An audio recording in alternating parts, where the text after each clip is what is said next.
This is the chilling story of Cindy James, a nurse from Vancouver, whose death still haunts investigators to this day. In 1982, 37-year-old Cindy James lived a quiet, respectable life. She was a nurse, known for her kindness and gentle nature.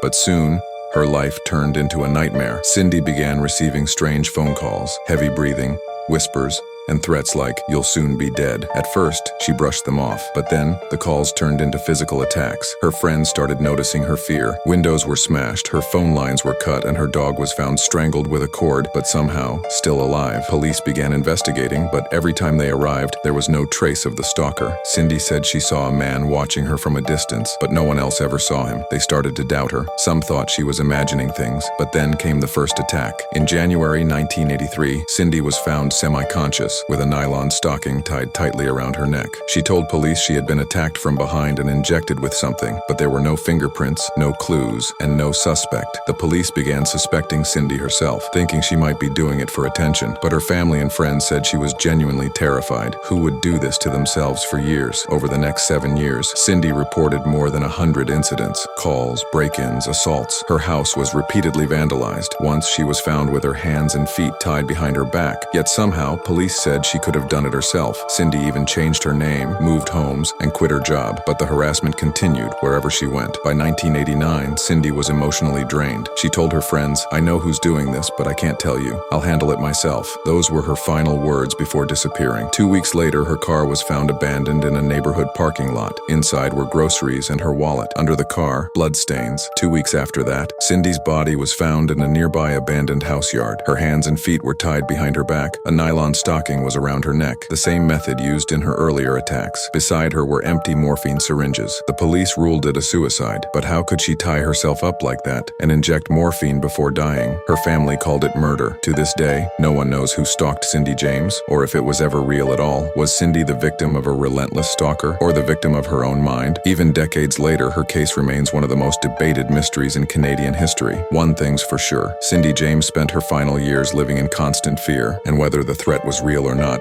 the terror certainly was.